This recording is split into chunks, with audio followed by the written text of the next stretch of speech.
Why is Revelation 20 such a big topic? Why is it such a big topic? Well, because of the 1,000-year reign of Christ. And I looked and found a good graphic. I was trying to explain it to you guys a few weeks ago, but just went back and tried to find one that was very representative of premillennial doctrine. Before I show you this, how many people do you think in the religious world believe in premillennialism? You know, you have to divide the religious world into a lot of different parts now, unfortunately. But when we start thinking about just Christianity as such, and you have two big branches of Christianity, you have Catholics, then you have all of the Protestant religions. When you think about just the Protestant religions, how many of them believe in premillennialism? Just about every single one of them in some form or fashion. Which means that as you talk to your neighbors who statistically are going to be one of two things, what is that? They're going to be Baptist or Pentecostal. It's going to be one of those two. In the South, they're all going to believe in premillennialism. So what is that? Well, this graphic is pretty good at showing you. It's the same thing that I told you a few weeks ago. This just helps you to see it a little bit better. So right now we're on the far left of the screen, we're in the church age. And then at some point in the future, we have the righteous dead who are raised, which is referred to as the rapture. There's a lot of people who believe that 1 Thessalonians chapter 4, verses 14 through 17 teach the rapture. So the rapture, we have the saints going up into heaven, where we will have a tribulation of 7 years. Some people don't believe in a 7-year tribulation. So all of these facts that I'm showing you are subject to different beliefs. This is just the most common. So while we have the tribulation of 7 years, we also have the reign of the Antichrist, which is the 70th week of Daniel 7. Jim's done a lot of teaching in the ladies' class and in the men's class about Daniel chapter 7 and those 70 weeks. Also, when we looked at 2 Thessalonians chapter 2 just a few weeks ago, a lot of people believe the man of lawlessness is who? The Antichrist, right. Then the restoration of the Jews to Palestine, the conversion of the remnant of Israel, the temple is rebuilt, the priesthood, sacrifices, cult ritual, everything is restored. 1948 was a watershed moment in this movement. Why is that? Because of the establishment of the state of Israel. So 1948 was 75 years ago. And there were lots and lots of people. This is why, if you go back prior to 1948, premillennialism has always been there. Do you know who first developed essentially premillennialism? It was the Jews. You go back in 1st, 2nd, and 3rd century AD in writings in Jewish theology, so to speak. And you can find premillennial thought, and it has kind of ebbed and flowed all through the centuries, but it really kind of caught another gear in 1948 with the establishment of the nation of Israel. So all of these people are looking for the conversion of the remnant of Israel and the temple being rebuilt. Of course, what's on the site of the temple right now? The Dome of the Rock. So if you have, the overthrow of Islam and that Dome of the Rock destroyed, then the Jews would want the temple rebuilt. They would refer to it as the Third Temple era. That third temple would then be the temple that Christ is going to come back to the earth and reign in. But let's keep going. Lots about that. So then we have the tribulation of the saints. The Old Testament believers are raised. The battle of Armageddon, the destruction of the Antichrist, the millennium where Satan is bound, then Satan is loose, the judgment of the wicked, and then the eternal state. Like I said, some of these are going to have some variance, but for the most part, minor details will change. For the most part, this is what it is. And Revelation chapter 20 plays a big part in this, in the understanding of this. But in order to understand Revelation chapter 20 and verses 1 through 10, we first of all just kind of have to get to what is happening in the book. But before, let's go and read Revelation 20, 1 through 10. Who would like to do that?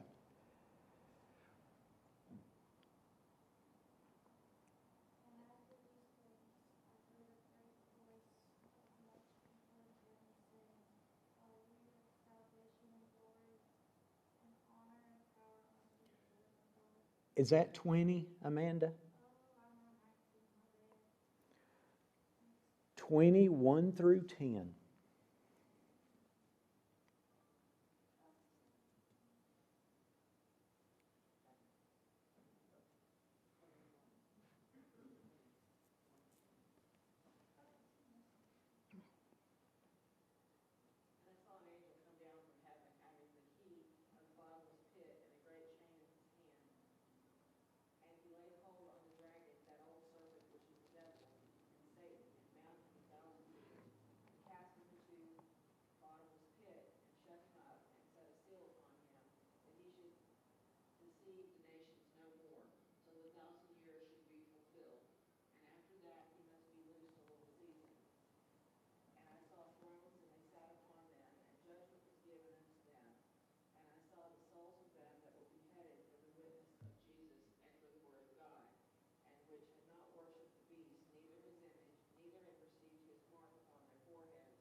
Why is it so hard to figure out what Revelation says?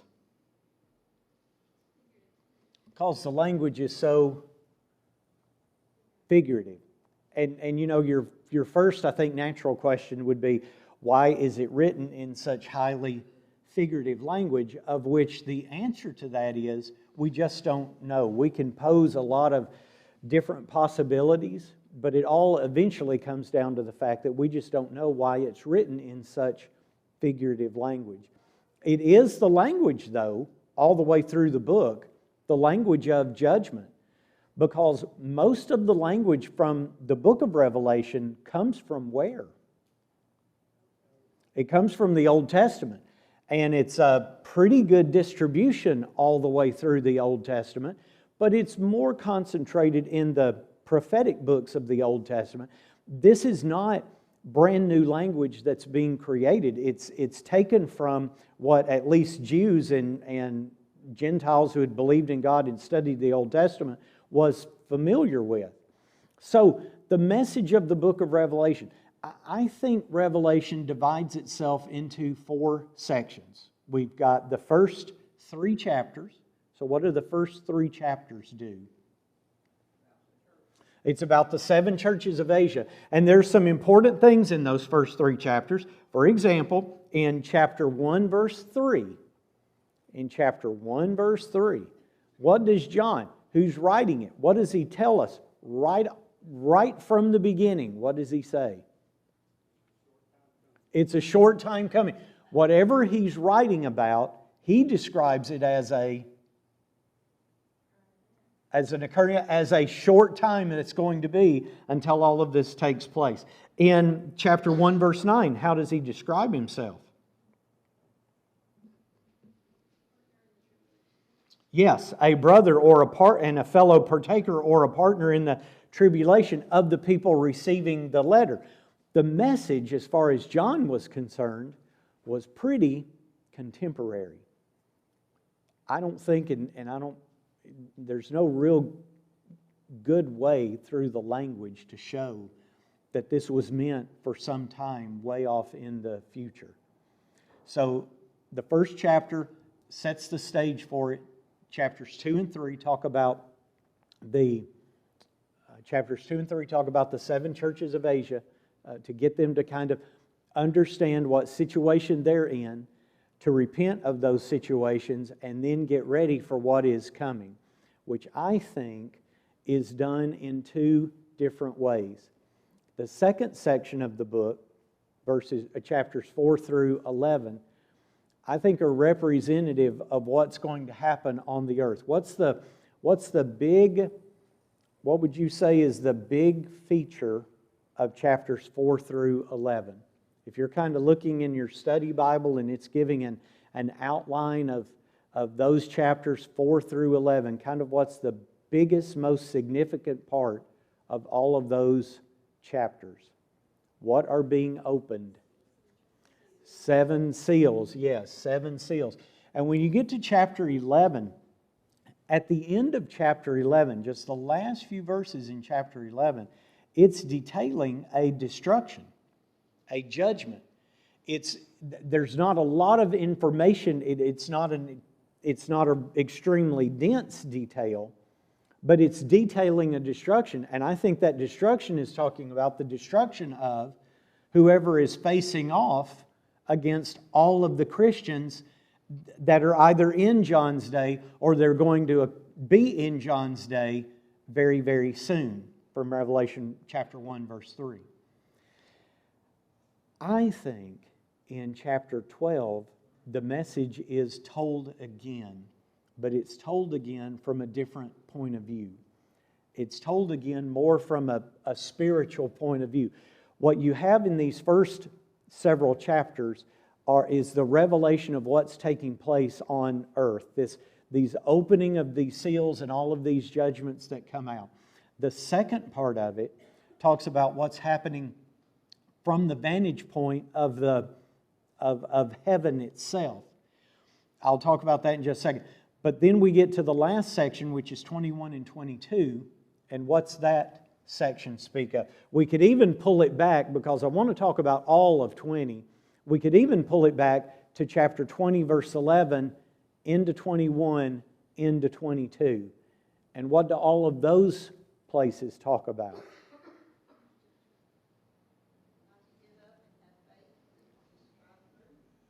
That's describing, in essence, the judgment and then what comes after the judgment. The reward of heaven.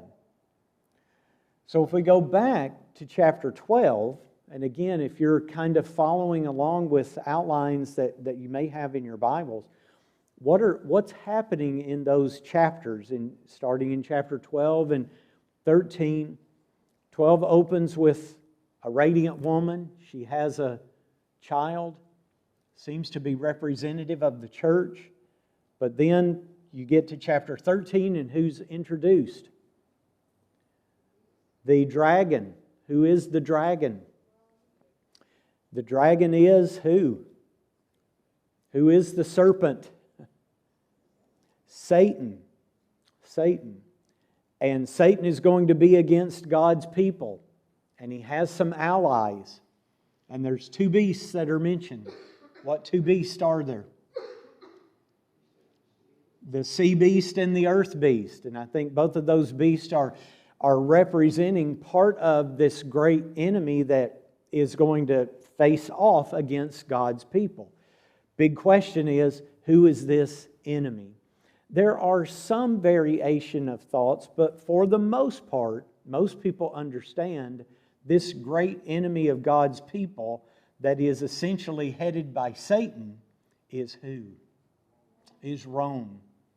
Is Rome. The Roman Empire. You could specifically go as far as saying Roman emperors, because Roman emperors, the reason why there was so much tension, the reason why there was so much conflict, is because these Roman emperors, the empire itself, was demanding from Christians the acknowledgement of their deity. Well, just like our sermon, if you're going to follow Christ, He's got to be your what? He's got to be your authority. He's got to be your ruler. He's got to be your king. Not the Roman government, not the Roman Empire. So the message of the book is to what? Don't give in. Don't let the world, and again, this is a really good book to explain what the world is. So what is the world? Don't let the world take you away from your allegiance to Jesus Christ. So what was the world in this book? The world was the Roman Empire of the day, but who was it really headed by? It was really headed by Satan, because Satan is going to try to attack, he's going to try to annihilate the faith of God's people. So this section, once we get on into 13 and 14, and these characters are introduced, we get to 15 and 16, and what's taking place in 15 and 16 and 17. You don't have trumpets, you have bowls. Yes, instead of seals and trumpets, you have bowls, and these bowls of wrath are now being poured out. And what happens when the last one is poured out is that there's going to be judgment. The judgment's going to be on who? The Roman Empire. So you've got chapters 17 and 18 and 19, where these beasts, the sea beast and the earth beast, are being destroyed. Chapters 18 and 19, the great harlot herself, which is Rome, what happens to her? She is destroyed. It's kind of interesting if you note, beginning in chapter 13, Satan is introduced, and then the allies, and then they're destroyed in the reverse order, which at the end of the book leaves only who left to die, in essence? Satan. He's the one that's introduced first, and then as they are destroyed, he is destroyed last. And of course, guess where he is destroyed?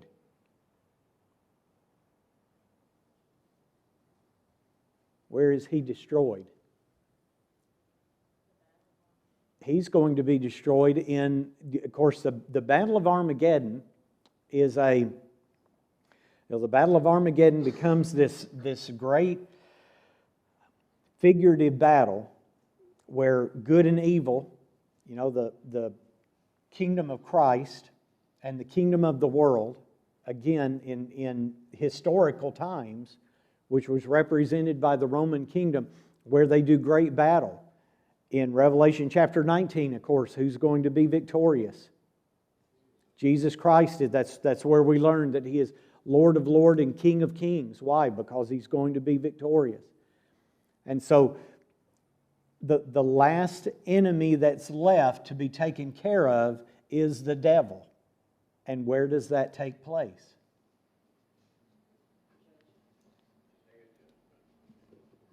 Where does that take place? It takes place in the very passage that we are studying in Revelation 20. Because in Revelation chapter 20, this is the judgment of Satan. So starting in Revelation chapter 20, what's taking place? He do what now? He's being put in a pit and chained. What does the text say? He is what? Bound. For how long? For 1,000 years. How long is 1,000 years? So remember, the book presented the time that the saints were going to have to undergo a lot of tribulation. Revelation 2 verse 10, if I bring up Revelation 2 verse 10, what do you know? What's your entry point of Revelation 2 verse 10? You'd say, oh, Kyle, I know what that says. It says what? Be faithful unto death. But what does the rest of it say? You're going to get a crown of life. What else is in it? You're going to have tribulation 10 days. Now there's another figure that's used in the book of Revelation, and I think the 10 days is also equal to this other figure.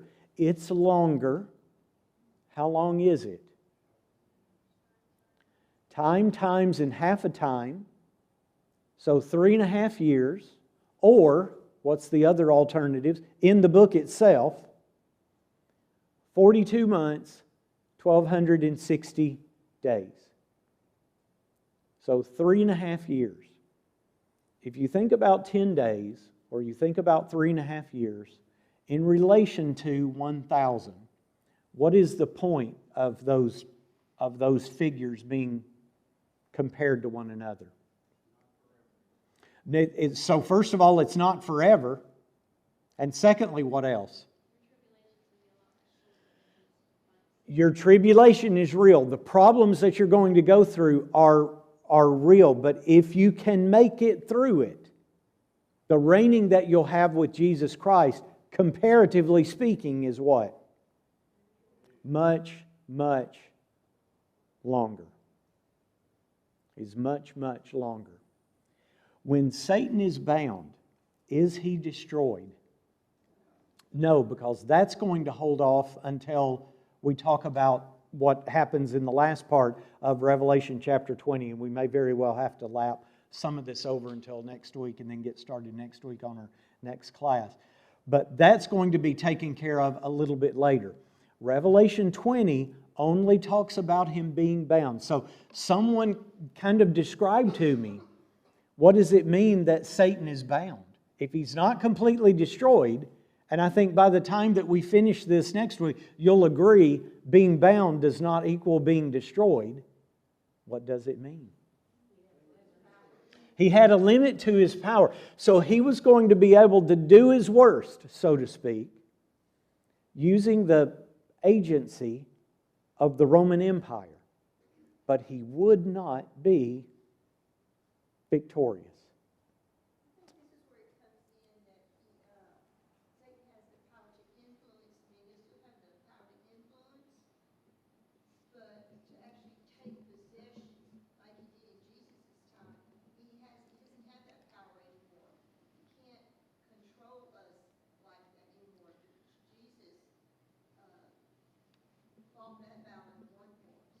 So he was bound so that he could not do what? In Revelation 20. He was bound so that he could not what? So that he could not deceive the nations. Now, Janelle brings up a really good point. The power of Christ is always going to be more powerful than what? There's always going to be more powerful than Satan. But Satan still has what kind of power? Clearly, he has the power. I mean, it's right there in front of you in Revelation chapter 20. He has the power to what? To deceive. So, we have in verse 2, Satan being bound for 1,000 years, cast into a bottomless pit, and being shut up, and a seal that's put on him, so that he should deceive the nations no more until what? Until the 1,000 years were finished. So what does the 1,000 years...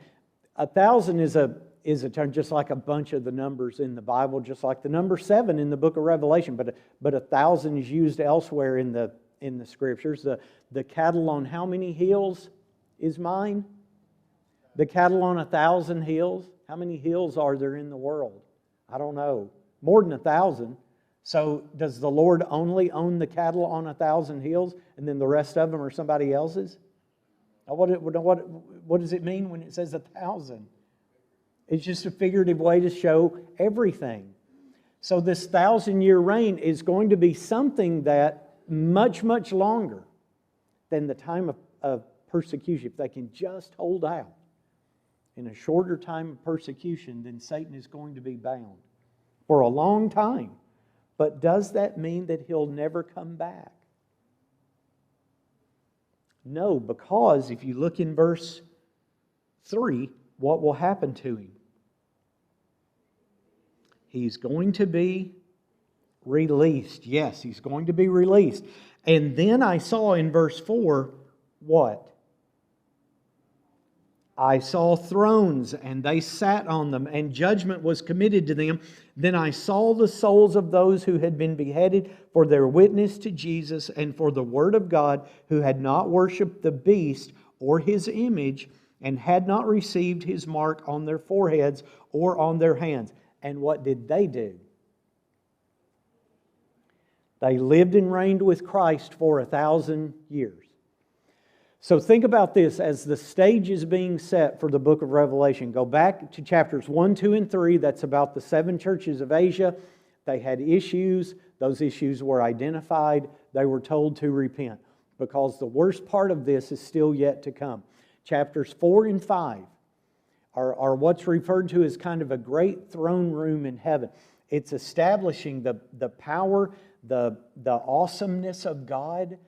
And as this power and this greatness and this awesomeness of God is being established right at the beginning, we move into chapter 6. And we're moving into a time where those Christians are going to be persecuted. So the book moves very quickly into what it's actually talking about, which is a lot of suffering. And in Revelation chapter 6, in verses 9 through 11, what's happening in Revelation 6, 9 through 11? Okay, so look in that passage. Revelation 6, 9 through 11. What's happening in that passage? Okay? And in that, and starting in that 9th verse, what's happening? The souls under the altar, why are they, first of all, why are they souls and not people? Because they had been slain for what? For the sake of God, for believing in Jesus Christ. And what are they crying out? Lord, how long will it be until what? Until we're vindicated, until we are avenged. So you get to chapter 20, and that's the answer. So chapter 20, what we just read, here's the thrones. They sat on them. Judgment was committed to them. I saw the souls who had been beheaded for their witness. Instead of being under the altar, now where were they?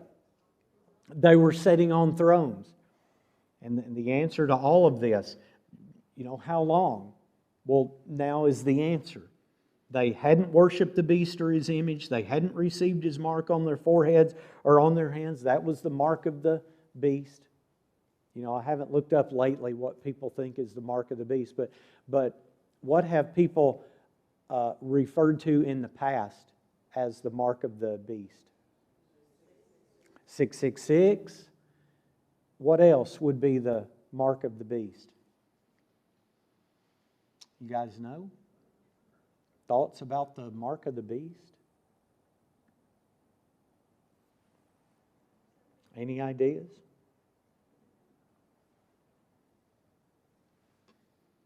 We're doing it in animals. I assume we're eventually going to do it in humans if we don't already. Put chips in them. That was the mark of the beast. SKU codes, SKU, SKU codes, that everything that you scan at Sam's, SKU codes were the mark of the beast. QR codes were the mark of the beast. Now you think this is funny, but I'm serious. I didn't just make it up. I had to get it from somewhere too. Go look it up. All of these things are the mark of the beast. What was the legitimate actual mark of the beast? When you went and you worshiped the emperor, apparently from the language that was used, figurative as it was, admittedly, you received a mark. Okay? You received a mark. That was the mark of the beast. So for all of those people who weren't marked, what did that show about them?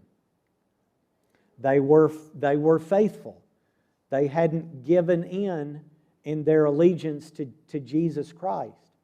And so these people, at this point in Revelation chapter 20, have rest. When they cry out in chapter 6, how long will it be until we're vindicated? Here's the answer. In verse 5, but the rest of the dead did not what? Did not live again until the 1,000 years were finished. This is the first resurrection.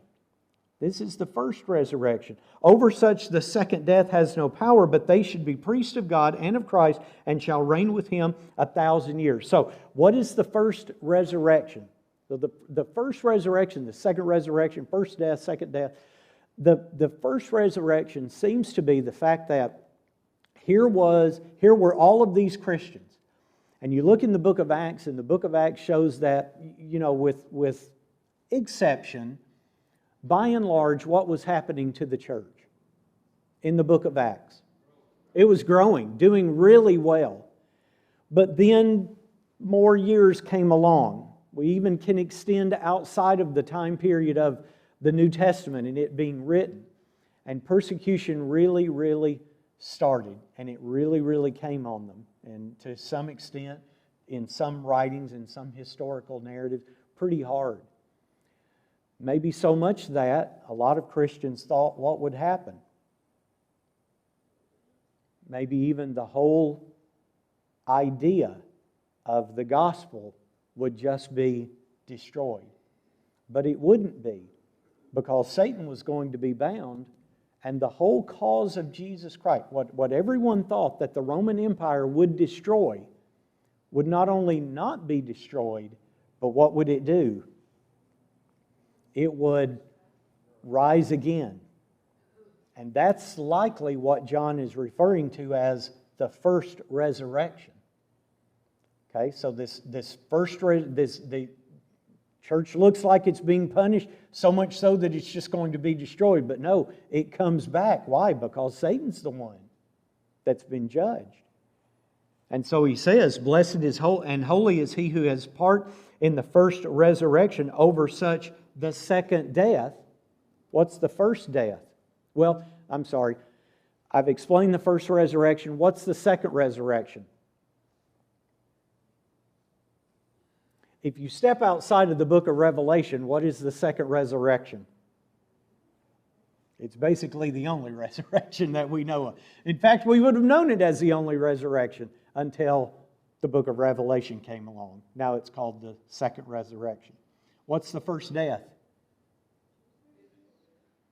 What's the first death?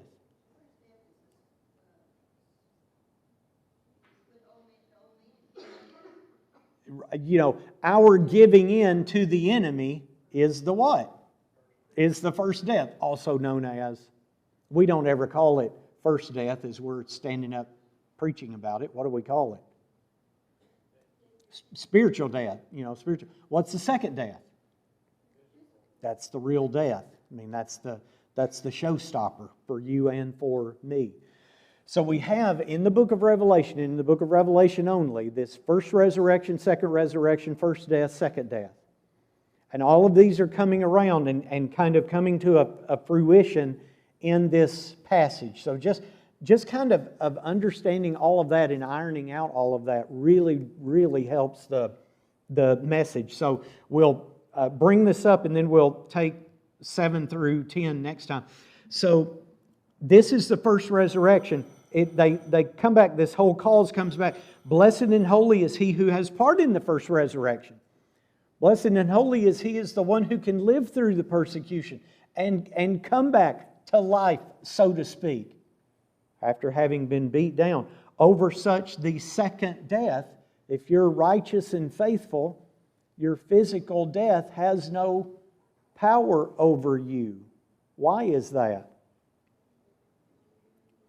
Because you will reign with Christ for 1,000 years. You'll be priests of God and of Christ, and you'll have, as we'll see next time, your part in the final judgment, which is going to be for those who are faithful in heaven. Okay, we'll spend a little bit of time talking about these last few verses in this passage, and then we'll move on next time.